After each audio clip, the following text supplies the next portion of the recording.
Welcome to the Dentist Show. Let's jump right in. All right. Well, welcome to the Dentist Show. The Dentist Show. This is so different for me. So, just to fill everyone in, this is the first time we've tried recording remotely from one another. Yeah, Ryan flew away as fast as he could last weekend from me, so we didn't get to record. So here we are. Yeah, so we're trying this out, and I think Casey's got it figured out, but I don't know if I like seeing my face this close up. We haven't lost any weight yet. I haven't lost a single pound. Yeah, maybe this is better because at least I hide the rest of my body. Hey, we don't see our big bellies. We're 3 weeks in, and yeah. It's been a slow start for me this year. I can't say that I've been upholding my end of the bargain without piling food in your face. Oh, yeah, we're bulking. It's bulking season, so that I can prepare to lose weight in March. When's the cut season? Cut season, I haven't found it yet. It's bulking season all the time. It's going to happen. Yeah. This is going to happen this month. It's starting tomorrow. Starting tomorrow. I like it. Inauguration day. That's right. Yeah. I mean, speaking of inauguration day, remember how TikTok was gone and then came back in a day? It was so weird. It was gone Saturday night. It's supposed to be gone Sunday night, and then Sunday morning, it's back. Yeah. Just kidding. I wonder if we just wanted to piss off a bunch of 20-year-olds, so they wrote their senators, and then it came back. And then on it, it said, you can read it, it said, thanks to Trump. I was like, wait, Trump's tomorrow. Yeah, Trump's playing president. He's coming back early. Monday. Early. Actually, it's funny is I have a Canadian brother-in-law, so I hope he actually hears this video. And he sent a screenshot to like the family group message, and he's like, "I'm now Republican. Trump has my vote." Because he's a TikTok man. TikTok. He loves TikTok. Actually, he was like low-key devastated. And it's like he like sent the text back. He's like, "Hey guys, Trump saved us. I'm not Republican." It's so funny. I don't get it. Trump's not even president. But somehow, thanks to Trump, TikTok's back. Well, I think it's 100% a political play, right? Yeah. Oh yeah. How's it back before he's a president? Magic. I mean, he's the talents are endless. Okay. We were looking it up, and Biden made like a comment saying we chose not to enforce it, and then we'll lay it on Trump's desk. Yeah. And so I think that's why TikTok just came back on it. So yeah. That makes sense. Anyways, so it's back, and so you can make your TikTok videos in Spokane.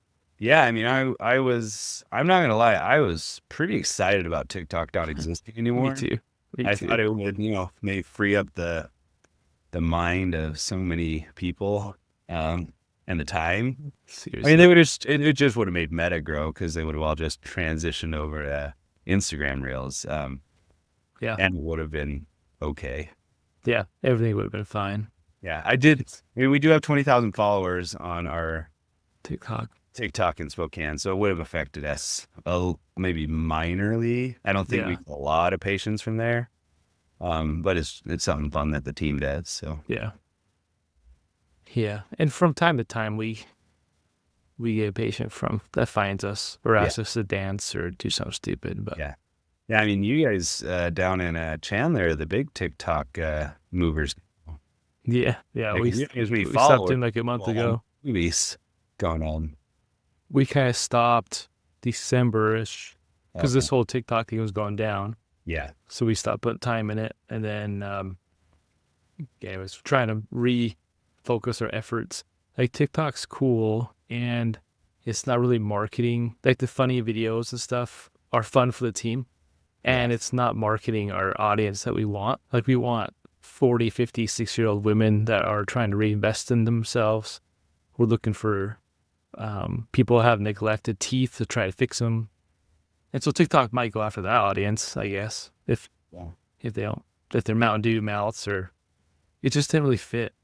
Yeah. So we're trying to rebrand or refocus the marketing. Same with Washington, of be more intentional with who you're going to go after. So I don't know if we've spent much time on that with our podcast about like picking who's our avatar? Who's our ideal customer?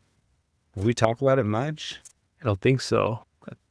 I think our primary one's probably very common for most dental offices that try to be intentional, that 30 to 40-year-old female.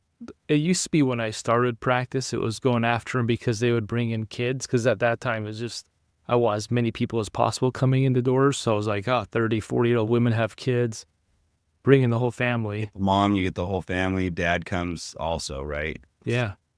Was it? You shared this with me. It's like 80% or something like that of medical decisions are made by females. Yeah. I can't remember the exact percentage, Yeah. but it was majority of it. I think we see that a lot in our practices. I'm sure everybody sees it in their practice where a husband or a boyfriend will come in, will tell them, hey, like, you really got to get this done. Otherwise you're going to lose the tooth. They call their significant other says, yeah, I don't value that. And then the guy leaves.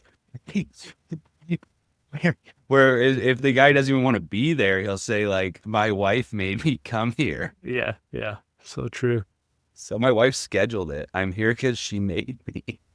Do you ever think when people say that, are you disappointed in the man when they say that, or are you like, yeah, that's right?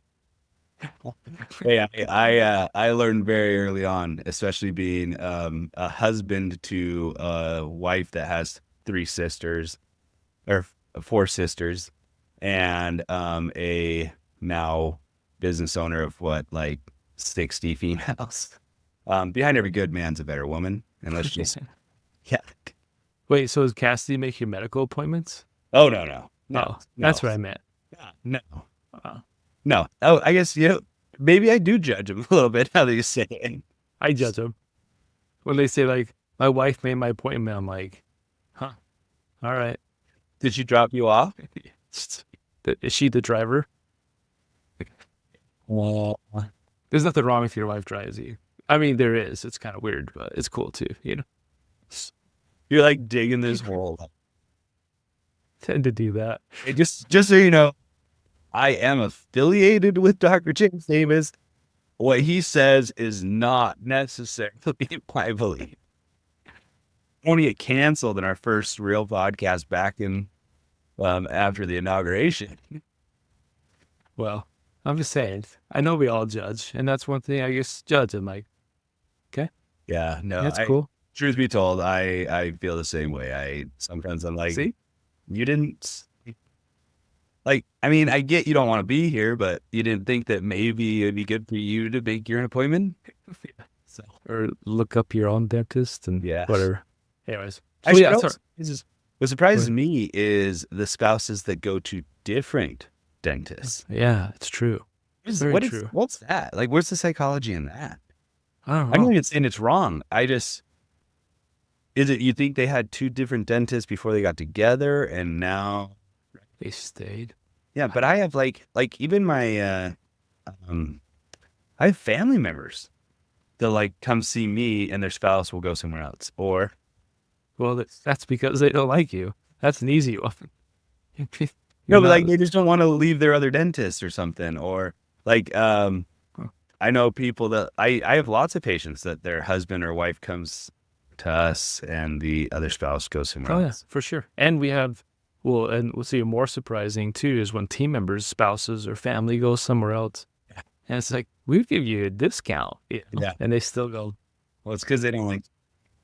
Yeah, they don't like me. Well, I'm not there anymore. Well, I'm there on Mondays. Yeah. I think a lot of that might actually fall into the, you don't want, maybe your spouse doesn't want their boss to be judging you or doesn't want to embarrass themselves in front of, it's just like, I mean, Cassie will tell you right up front, she's the worst patient in a dental chair. Yeah. My wife, I have to sedate for any treatment. I thought he was going to say something else. But yeah, that's so true. I think I have some close friends whose spouses don't come see me, and they made comments like, well, I feel like he'll judge me, or I don't want to see my mouth. And I was like, I don't really remember mouths. Like, you're all gross and weird. So maybe if I pulled the X-ray, everybody, oh yeah, I've seen this. Yeah. Oh yeah, you went on a cruise to Cancun last week, right? That's in the notes, the appointment notes. Yeah, so we do target the 60, or they're ideally actually 40, 50, 60-year-old females. Yeah. And ideally it's the real niche market is the moms that kind of put their kids first, and now their kids are a little older, so now they can invest in themselves. Right. That's the main marketing persona that we go after, and are starting to change all of our marketing efforts to that. Yeah. And then also it's typically a man, but it doesn't have to be a man. And it seems like men tend to neglect their teeth a little more. And so we're looking, because all of our doctors are so talented, that we want to go after the multi-discipline patient that needs like root canals and implants or surgery or orthodontics or Yeah. perio, because we can do most of that in our own practice. And it feels really rewarding to go after those patients and then help them from start to finish. Yeah, So we can take them from, a mouth that's got a lot going on in there to getting them, healthy and proud and happy with their smile. yeah, a couple, like we're redoing our website right now. Hopefully a couple weeks that will be up and going. And then we have a big video shoot in February. We're end of January, February, where we're doing more of a custom videos for those type of patients that need a lot of work. Yeah. So that's the goal. I wonder what, like, I'm trying to remember when I was just a little, I think I told you, like a little dentist by myself, that little office by myself. It was more of like quantity of patients. Yeah, versus quality. Yeah. Now it's more of, I want to see the best of the best patients, because I'm going to be the best of the best dentist, or at least attempt to be. So Yeah, I think we probably, a lot of us start out that way. It's like every single patient that comes through my door, I'm going to do everything I can to make that patient happy, get them the treatment that I can. And we end up, I don't know, maybe working upstream against a patient that doesn't necessarily want to be in our practice, if you will. And I think as we get further along in our careers, at least for me, I really like working with people that want to work with me. And I really like working with patients that have similar desires for outcomes that I do for them. And so it's I don't necessarily do everything I absolutely can to save problem patients that are hard to work with, because I see the joy and the value of working with someone that I want to work with. Yeah, I think the same conversation goes towards patients. Like I pour so much into the patients that I want patients that kind of give us the respect or time. And it kind of goes to the team too. It becomes a time where we pour so much time, energy into our team. We really want a team that's there to wants to grow, wants to pick up, wants to, be bold enough to understand and step up and keep growing. And that's kind of same attitude as we're maturing, I think we're getting to too, where it's like, okay, we want these type of patients that are awesome. Well, we're not afraid to dismiss them or refer them to another dentist if they're not aligned with us.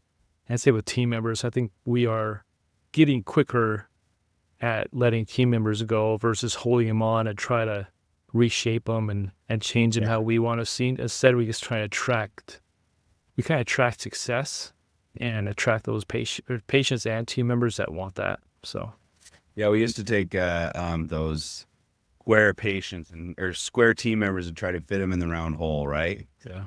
And now it's like, if you fit in the round hole, you fit in the round hole. If you don't, it's not going to work out for either of us. So why? That this is a square. Go work for him. Yeah. Go work for squares if you want to work for squares. Work for circles if you want to work for circles.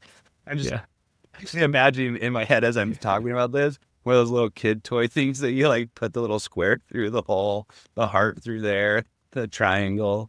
You think about when I say square, do you remember Sandlot? Didn't he say like you're a R square or wiener or something? I don't know. What he's Hey, I don't remember any of that. I know that. What? Squid. What's his name? The guy that faked like he was drowning and got saved by a Oh, lifeguard. yeah, and he kissed the girl at the pool. I Yeah, can't. that guy said like You got you're a glasses? 7 something square. Yes, I think.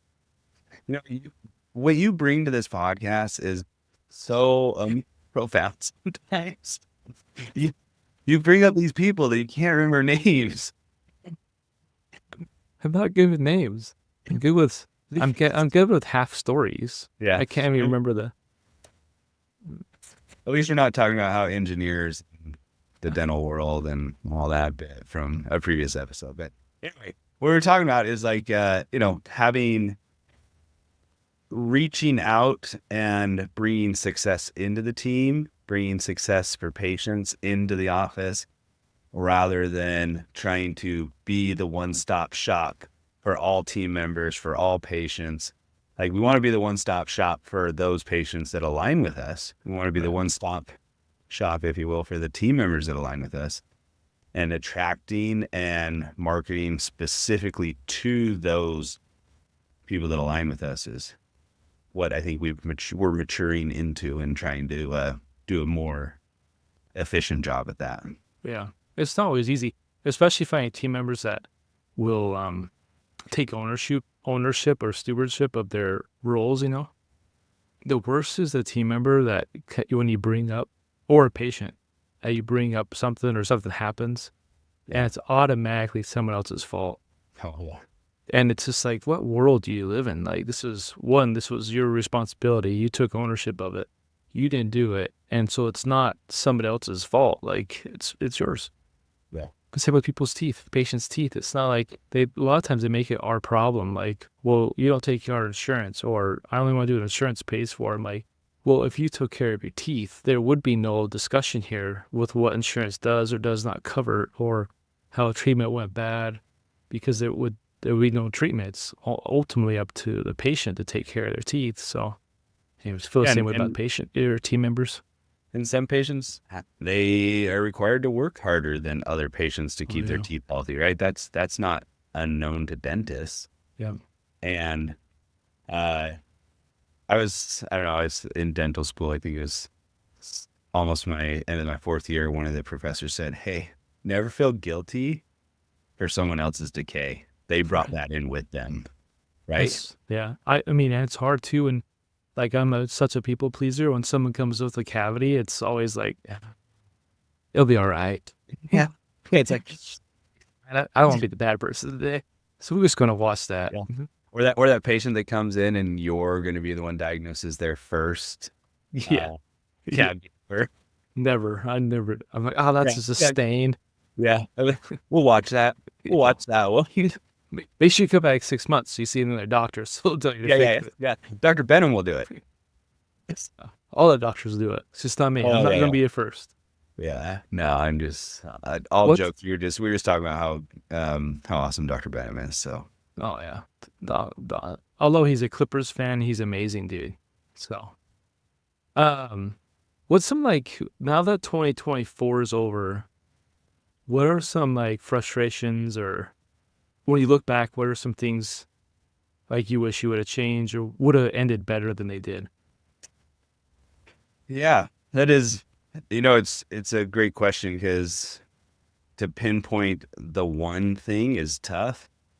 And looking back, we were just talking earlier, we've got 8 offices now, and I think 5 didn't hit goals last year. We're not about 50%, man. And all of them grew, right? Yeah. All of them grew. And their expenses grew faster. Yeah, exactly.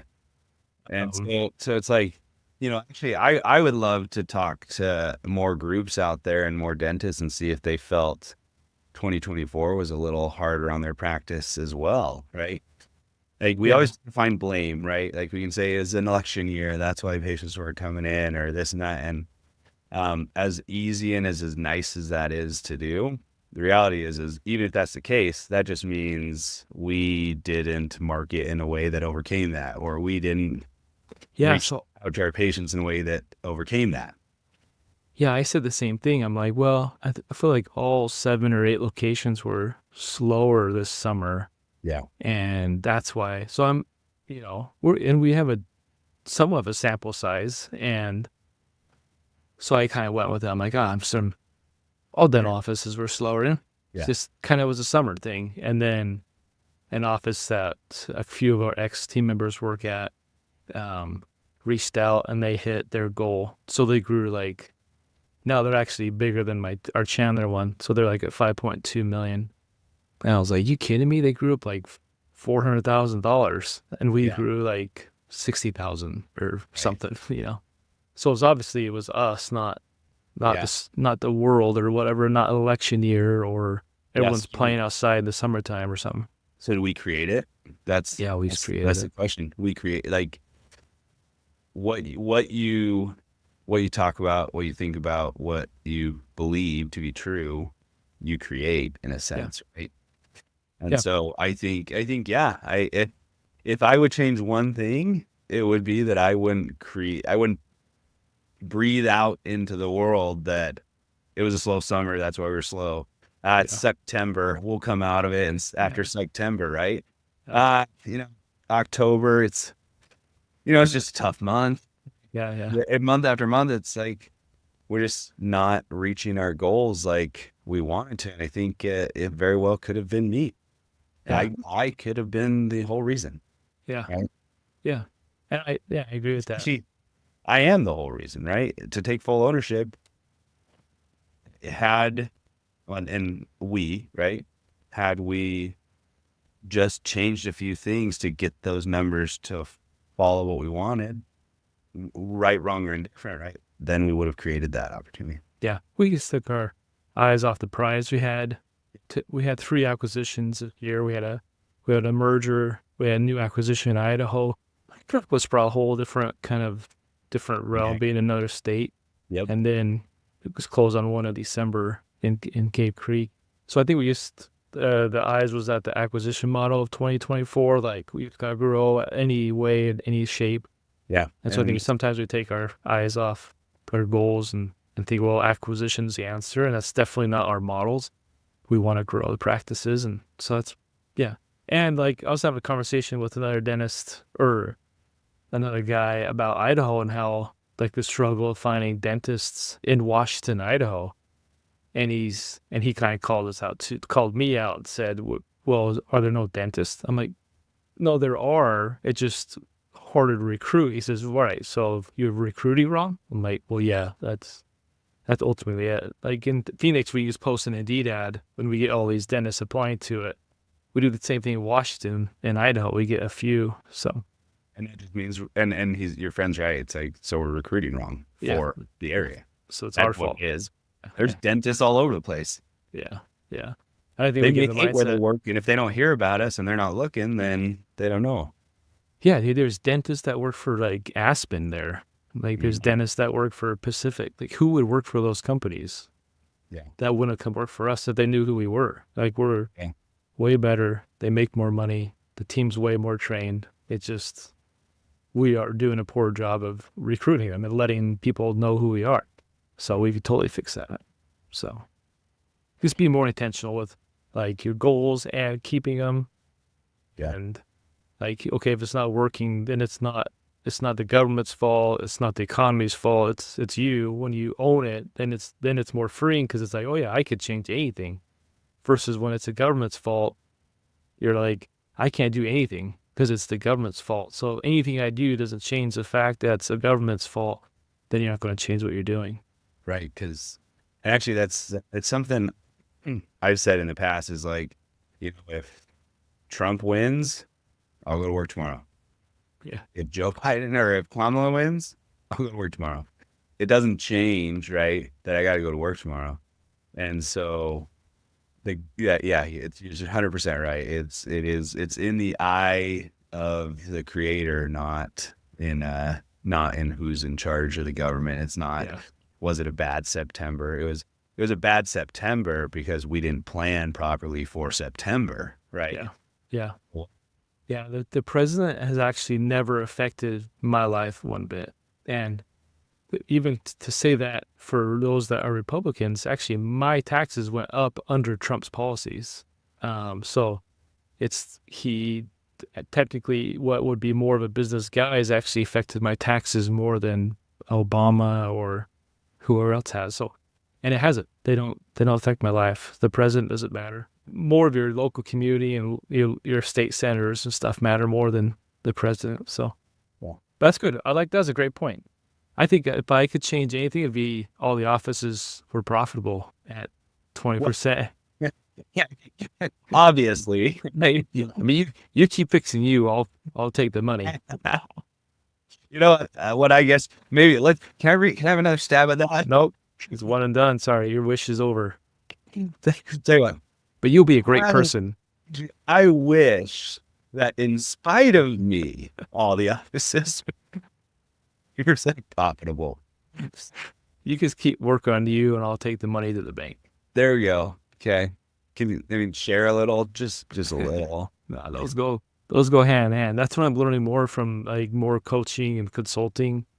Because when you sign up for a coach or a consultant, it seems like it's like working on you, like your like mental state, your ability to see things. And it's never like this secret key they give you to open a box of treasure. It's always like, no, keep working on you. I'm like, okay, I'm a great person. Where's the money coming? Like, when's that coming to? Like, I am powerful. I'm great. And where's the money? And I would like to get paid for that. But you just keep working on yourself, and you can start seeing things change of that ability to start looking inward of how you can fix things and create your own environment in your own bubble, and you'll see things change around. So yeah, that was good. So that was good, Ryan. I agree with you. I was just giving you a bad time. I think that might have been the nicest thing you ever said to me in this. Well, I'm like the nicest guy ever. Yeah, you are a nice guy. You actually, if anyone wants to know a nice guy, Dr. Chase Davis here. He's a really nice guy. I really am. I don't care what you say. Yeah, despite his looks, he's pretty nice. I do ride a Harley. I just kidding, I don't.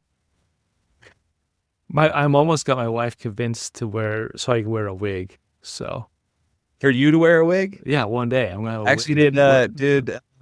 Was it Dr. Smith? Is that his name? Brady Smith. Yeah. Brady Smith.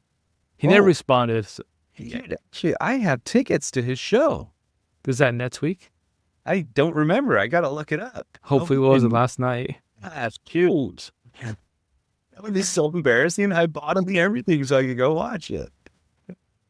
Whoops. I don't even know what day it is, so I'll have to check. I think it's the end of the month. He's in Spokane.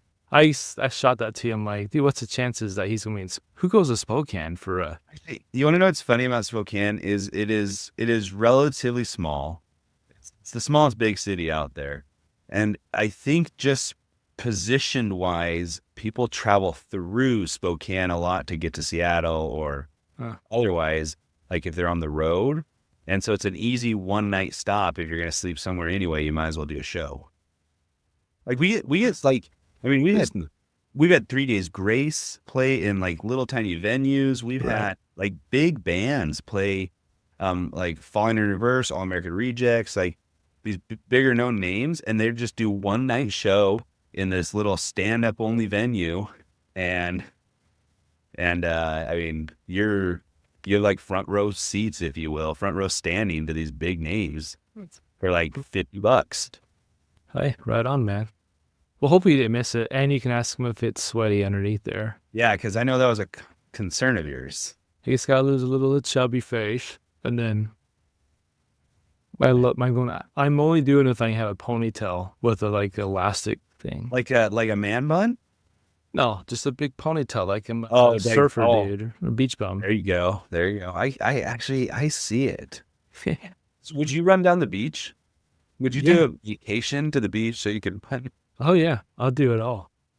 I don't know if you get out of the wall, you whip it back, and then it falls off. Yeah, I'll say with my luck, I whip it and it flies off, hits him in the face. You're all in selling. I'm all in and doing what's best for our team and ourselves in the long run, and I hope this continues to grow and we get 20% profitability in spite of you and me this year. And it's gonna be awesome. Yeah. All right, man. Well, thanks for joining us on an episode of the Dentist Show. Remember, we kind of forgot about the PDF we created about the 8 steps to leadership of how we made our revenues a 20 million goal. So you can go check that out at our website, thedentists.com. That's within us. You didn't get this. The Dentist Show, and you go follow us there too. I think the episodes are on that website too. But anyways, Yeah, actually, we're also on Instagram too now. yeah, watch out. Instagram, search up the Dentist Show. It's amazing. You'll love it. It'll change your life. To remind you, at this rate, we're not making any money. We're just having a good time. So if you enjoy listening to us, say all the nice things about us online. Yeah, please do. We'll keep it going. Awesome. All right, thanks, Ryan. All right, see ya. Thanks for listening to The Dentist Show. We hope that this episode helped you make smiles about more than teeth. To get more resources to grow as a dentist and to learn more about Chase and Ryan, go to thedentistshow.com or just follow the link in the show notes. If you enjoyed this episode, share with another dentist in your life and help us grow the movement. And be sure to rate and review wherever you're listening.